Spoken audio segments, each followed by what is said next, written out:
कसं आहे की आपल्याला एक समजून घ्यायला हवं की धनंजय मुंडे यांचे वाल्मिक कराड हे सारथी आहेत आणि एका व्हीव्हीआयपी मंत्र्याचे जे सारथी असतील त्यांना व्हीव्हीआयपी ट्रीटमेंट मिळणार. त्यांना साधी व्हीआयपी पण नाही म्हणतात, व्हीव्हीआयपी. कारण असे लोक हे या मंत्र्यांचं सगळं काम करतात आणि अशी लोकांच्या विरोधात जाणं धनंजय मुंडेंनाही परवडणार नाही आणि धनंजय मुंडेंविरुद्ध जाणं हे फडणवीसांना किंवा अजित पवारनाही परवडणार नाही. म्हणून यांची व्हीव्हीआयपी ट्रीटमेंट होणार. म्हणूनच पहिल्या दिवशीपासून मी म्हणत होते की त्यांच्या बॅरॅकमध्ये सीसीटीव्ही असायला हवा, त्यांची स्टेटमेंट्स व्हिडिओनी रेकॉर्ड व्हावी याच्या, आणि त्यांची जर चौकशी तिथे पूर्ण झाली असेल तर त्यांना मुंबईत ट्रान्सफर करा अशी माझी पहिल्यापासूनची जी मागणी होती ती त्याच्याचसाठी होती की फॅक्ट आहे की तिथे ठेवून त्यांची बडदास्त ठेवली जाणार याच्यात काहीच शंका नाही. आताच्या घटकेला आपण बघतोय ते ज्ञानेश्वर डोईफोडे नावाचे अधिकारी आहेत, कृष्णा ढाकणे नावाचे अधिकारी आहेत, एक सुधाकर मुंडे नावाचे अधिकारी आहेत. त्यांनी व्यवस्थित बडदास्त ठेवली आहे. त्यांना चहा नाश्ता घरचं खाणं जेवण खाण येणारं जाणारं वकिलांच्या नावाखाली त्यांना कोण कोण येऊन भेटतंय. सीसीटीव्ही हवा तवा ऑफ केला जातोय, ऑन केला जातोय, पण प्रश्न विचारणार कोण? कारण आज जर धस म्हणत असतील, धसांबद्दल तर मला खरंच काही बोलायचं नाही. कारण आधी आपण बघितलं बावनकुळेंचा एपिसोड झाला, काल आता त्यांच्या विरुद्ध आणि एक बोलले आहेत त्यांच्याच तिकडचे आष्टीचेच माजी आमदार. आणि मला असं वाटतं की हे सगळं बघून ना किळस येते राजकारणाची. कारण एखादा साधा पाकिटमार असेल ना त्याला सुद्धा सडत राहावं लागतं जेलमध्ये, पण कराड सारख्या माणसाला काहीही होत नाही. त्याला जेलमध्ये आत काय बाहेर काय. म्हणूनच आज सकाळपासून मी म्हणते की त्याच्यापेक्षा त्यांना घरीच ठेवा, चांगल्या एसी मध्ये राहू दे आणि चौकशी करा तुम्हाला हवी ती. चौकशीमधनं पुरावे मिळाले, पुरावे सिद्ध झाले की मग शिक्षा द्या ना, घाई काय. तोपर्यंत सामान्य माणूस लढेल. ते देशमुख कुटुंबाला त्रास होत असेल तर होऊ दे. कारण फालतू सगळ्या लोकांसाठी पोलीस यंत्रणा कशी तत्परतेने काम करते हे आपण बघितलंय. इथे सैफ अली खानचं बघा, किंवा तिथे त्या मंत्री होते तानाजी सावंत, त्यांचा मुलगा प्लेन घेऊन उडाला, त्याच्यासाठी प्रेस कॉन्फरन्सेस घेतल्या जातात. पोरुषा प्रकरणात एक नाही तीन तीन चार चार प्रेस कॉन्फरन्सेस झाल्या, त्या प्रत्येक याच्यात प्रेस कॉन्फरन्स होते. आज स्वारगेटचं तो मुद्दा अतिशय गंभीर आहे, त्याच्याच प्रेस कॉन्फरन्स झाली, बघून बरं वाटलं. पण आज तगायत बीडमध्ये अशी कुठचीही प्रेस कॉन्फरन्स आज तगायत का घेऊ नये हा एक प्रश्न पडतो मनात. कारण या सगळ्यांना सगळ्या गोष्टी लपवायच्या आहेत. आणि मला तर सरळ सरळ वाटतंय की जोपर्यंत सीडीआर आपल्या हातात येत नाही, सीसीटीव्ही फुटेज येत नाही, तोपर्यंत या सगळ्याच्या मागचा खरा व्यक्ती कोण आहे ते बाहेर येणार नाहीये. आणि ते लवकरात लवकर यावं आणि त्यासाठी प्रेस कॉन्फरन्स ही घ्यावी अशी माझी अपेक्षा आहे. सुरेश धस आणि वाल्मिक कराड यांचे मागील 20 वर्षापासून संबंध असल्याचा खळबळजनक दावा जो आहे तो महायुतीचे बाळासाहेब आजबे यांनी केलेला आहे. या आजबे यांच्या दाव्याकडे आपण कसं पाहतो? नाही, आता बाळासाहेब आजबे एक्झॅक्टली काय म्हणाले मला माहित नाही, कारण काल मी मुंबईत महाराष्ट्रात नव्हते. पण जे मी ऐकलंय तर त्यांचं असं म्हणणं आहे की कराड आणि धसांचे अतिशय चांगले आणि जवळचे संबंध होते. तर हो, नक्कीच होते. आणि प्रॉब्लेमच मुळात तो आहे की धसांना ना कराड विरुद्ध काही आहे ना धनंजय मुंडे विरुद्ध काही आहे. ते लढतायत कशासाठी की त्यांच्या टेरिटरीच्या आत कराड यायला लागला होता आणि कुठेतरी ती तुझी टेरिटरी ही माझी टेरिटरी आणि माझ्या इथे आलास तर तुला सोडणार नाही, याच्यासाठी त्यांनी तो त्यांचा लढा सुरू केलाय असं मी एकदा नाही अनेक वेळा म्हटलंय. आणि त्यांना खरंच कल्पना नव्हती. त्यांना वाटलं आपण एखादा मुद्दा उचलला, अधिवेशनात लावून धरला आणि ते अधिवेशन संपलं की ते कदाचित आपल्याशी बोलून हे सगळं सलटवतील. पण तसं न होता लोकांनी हा उत्स्फूर्तपणे मुद्दा उचलला आणि मीडियाने सुद्धा तो लावून धरला. म्हणून आज त्यांच्यावर ही पाळी आली. मग आपण बघितलं बावनकुळेंबरोबरची मध्यस्थी झाली. आता जे त्यांच्यावर आरोप होत आहेत त्याच्यात पूर्णपणे तथ्य आहे. धस लढतायत ते कुटुंबासाठी नाही, धस लढतायत ते न्याय देण्यासाठी नाही, ते फक्त आणि फक्त स्वतःची टेरिटरी प्रोटेक्ट करण्यासाठी लढतात, दुसरं काहीच नाही.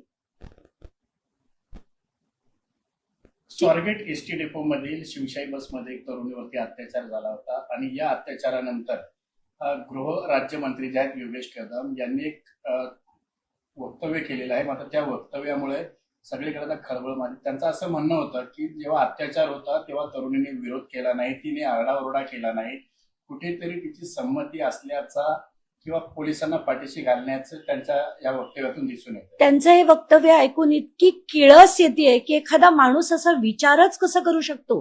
कारण आत्ताच काही वेळापूर्वी त्यांनी पुन्हा एक पत्रकार परिषद घेऊन म्हटलंय की माझ्या बोलण्याचा विपर्यास करण्यात आला, मी असं मला म्हणायचं नव्हतं, तिथल्या काही लोकांनी मला सांगितलं. अरे त्या काही लोकांनी जर तुम्हाला सांगितलं असेल तर तुम्हाला तुमची बुद्धी आहे की नाही? एखादी मुलगी 26 वर्षाची, तिच्यावर आज जाऊन कडी लावून त्यांनी काय अत्याचार केले हे तुम्ही ऐकलं, आणि ती किंचाळली की नाही हे ऐकायला तुम्ही होतात का तुमचे पोलीस होते? ह्या काय वेडेपणा, म्हणजे इतका युजलेस मंत्री मी कधीच बघितला नाहीये. आणि त्यांनी जे केलेलं विधान आहे अतिशय अक्कलशून्य असं विधान होतं त्यांचं. आणि त्यांनी खरं तर माफी मागायला हवी होती. तशी माफी न मागता कोणीतरी म्हणालं आणि ते मी मांडलं, म्हणून या बिंडोक लोकांना असं सांगावं असं वाटतं की तुम्हाला तुमच्या थोडा डोक्याचा वापर करा आणि तातडीने त्या मुलीची माफी मागा, त्या मुलीच्या कुटुंबाची माफी मागा. तसं करताना तुम्ही दिसत नाही आहात. निर्दयी, अक्षरशः म्हणजे भावना शून्य असे हे मंत्री आहेत. योगेश कदम यांच्या वक्तव्यानंतर भाजपाचे आमदार मंत्री संजय सावकारे यांनी देखील एक वक्तव्य केलं होतं.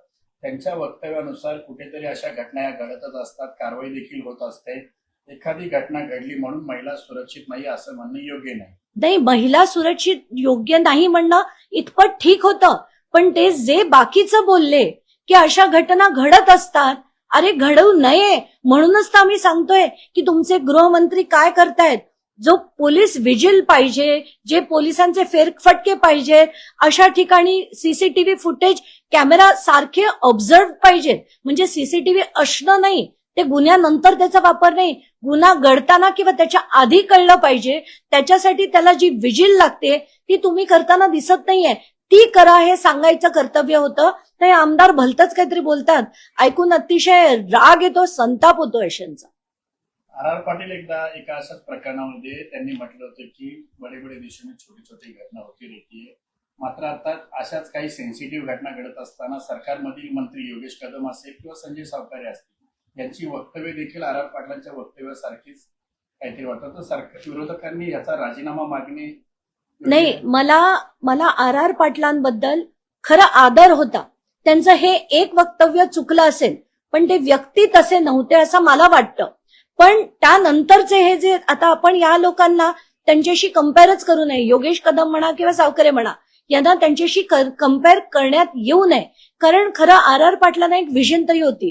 ती निदान गावात तंटामुक्तीसाठी त्यांनी अमुक जे संघटना तयार केल्या होत्या, व्यक्ती तयार केले होते की छोट्या छोट्या गोष्टी त्या गावातल्या गावात सॉल्व्ह होण्यासाठी. पण तशा व्यक्तींकडनं एकदा चुकीचं स्टेटमेंट गेलं होतं तर त्यांनी ती माफी पण मागितली होती. पण आताचे जे आहेत त्यांना कुठल्याच गोष्टीबद्दल काडी मात्र ही भावना नाहीये. हा त्यातलं महाराष्ट्राचं म्हणजे खरं तर दुर्दैव म्हणायला पाहिजे. त्या लोकांना भावना शून्य माणसं आहेत ती सगळी. मॅडम, एक प्रश्न आहे. गेल्या काही दिवसांपासूनचा जर राजकीय सिक्वेन्स बघितला आपण, खास करून वाल्मिक कराड आणि धनंजय मुंडे या प्रकरणामधला, एकीकडे बीडमध्ये आंदोलन होतं.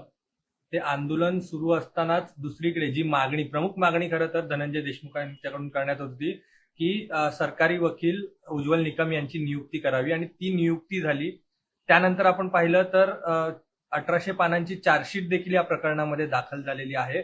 कुठेतरी असं वाटतंय का आता हे प्रकरण जे आहे ते फास्ट ट्रॅकवर जात आहे आणि धनंजय मुंडे यांचा राजीनामा काही दिवसांमध्ये घेतला जाईल असं वाटतंय तुम्हाला? नाही, धनंजय मुंडे यांचा राजीनामा केव्हाच व्हायला हवा होता, पण तो आतापर्यंत झालेला नाहीये. आणि माध्यमांनी आणि आमच्यासारख्या काही लोकांनी, देशमुख कुटुंबांनी, मसाजोगच्या लोकांनी, त्या ग्रामस्थांनी साथ दिली म्हणून आज एवढा लढा उभा करू शकले सगळेच जण. आणि मला असं वाटतंय की त्याच्यामुळे आता शासनाकडे पर्याय नसल्यामुळे, कारण आता त्यांना निवडणुका दिसत असतील, त्यांना हे दिसत असेल की याचा नेगेटिव्ह इम्पॅक्ट निवडणुकीवर पडेल, म्हणून त्यांना कुठेतरी आता त्याच्यातनं सगळ्या गोष्टी करायला लागतायत, भाग पडलाय म्हणून दिसतंय. पण आज पण आपण बघितलंय की व्हीव्हीआयपी ट्रीटमेंट जी अजून करायला मिळतेय ती काही बंद होत नाहीये. कारण हे सगळे राजकारणी स्वतःला सावरतील, स्वतःच्या लोकांना सावरतील आणि जनतेत गेली खड्ड्यात. आम्हाला काही फरक पडत नाही, जनतेने जे विचार करायचे ते करू दे. निवडणुकीपुरतं आपल्याला सावध व्हायला हवं. म्हणून मला असं वाटतं की कदाचित ते धनंजय मुंडे त्यांची तब्येत बरी नाही वगैरे असं काहीतरी करून राजीनामा आता घेतील आणि मग तब्येत बरी झाली म्हणून त्यांना पुन्हा घेतील.